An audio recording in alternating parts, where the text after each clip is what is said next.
It started on a chilly Halloween night when I took a part-time job as a delivery guy.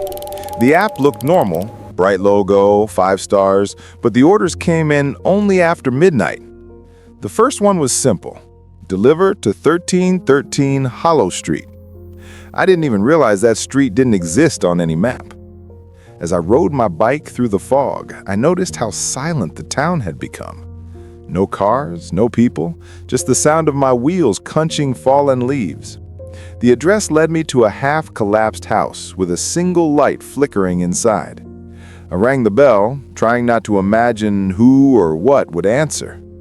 The door creaked open on its own. Inside, the air smelled like burnt candy. I placed the box on a dusty table and turned to leave, but a soft voice whispered, "Finally, my delivery." I froze. The figure behind me was transparent, holding out a trembling hand. I handed the box over because that's what you do when someone asks politely, even if they're see-through. The ghost smiled, opened the box, and a gust of blue smoke escaped. "You've delivered my freedom," it said before fading into sparkles. The app immediately pinged, "Delivery completed, 5 stars." The next order came in seconds later. "Deliver to Old Pumpkin Hill." My map glitched, but I followed the directions anyway. The hill was covered in carved pumpkins that watched me as I climbed. Their grins widened when I passed by. I swear one of them winked. At the top stood a scarecrow with a smartphone. "You're late," it rasped. I dropped the package at its feet and backed away.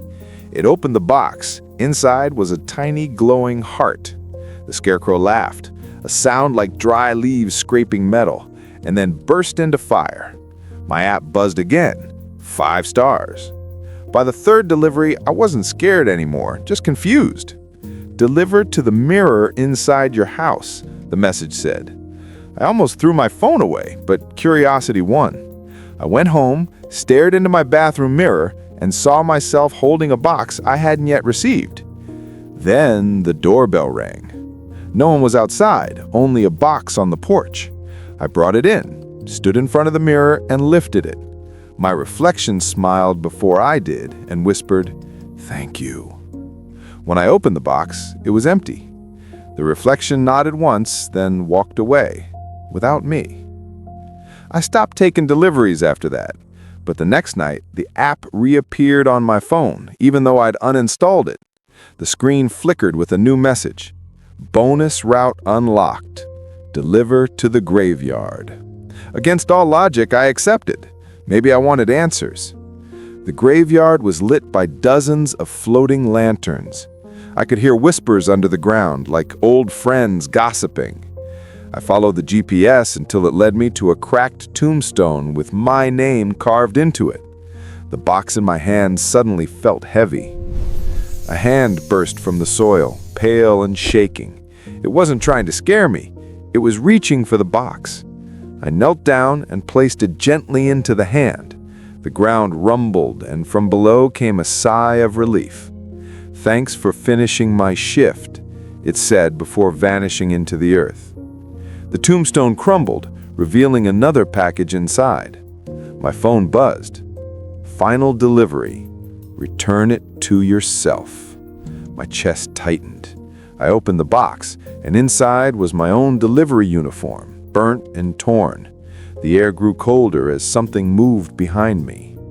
When I turned, I saw me, or something like me, in a faded uniform, holding a phone with the same app. "You're the new delivery guy," it said, smiling with empty eyes. I ran, but every road led back to the same house where it all began. The house's door was open again. Inside, dozens of boxes stacked to the ceiling. Each had a different name. Some I recognized from town, others I didn't. My name was at the very top. The box vibrated, begging to be opened. I tore the tape off. Inside was a single black envelope. It read, "You are now part of the service. Deliveries never end." My phone chimed once more, showing hundreds of new requests flooding in. The first one was already accepted by me. I looked outside and saw multiple versions of myself on bikes, all heading in different directions. Some waved, some didn't. Each had the same glowing box strapped to their backs, disappearing into the fog. The app logo pulsed like a heartbeat, brighter and faster, until the screen went white. Then it changed to a new slogan: "Deliver happiness forever." I laughed nervously, but it came out like someone else's voice. Now every night I try to ignore the vibrations on my phone. But if I don't deliver, something scratches at my door. I can hear the boxes whispering, "Just one more." I've stopped sleeping. The deliveries never stop. Sometimes when I pass a mirror, I see a flash of myself still smiling, still delivering, and I wonder which version of me got stuck in that loop first. Maybe it doesn't matter anymore. Maybe I'm just another delivery waiting to be sent. The last thing I remember before blacking out was the sound of my phone pinging again. New order accepted. My hand moved on its own, picking up the box. This time, it had no address, only a name.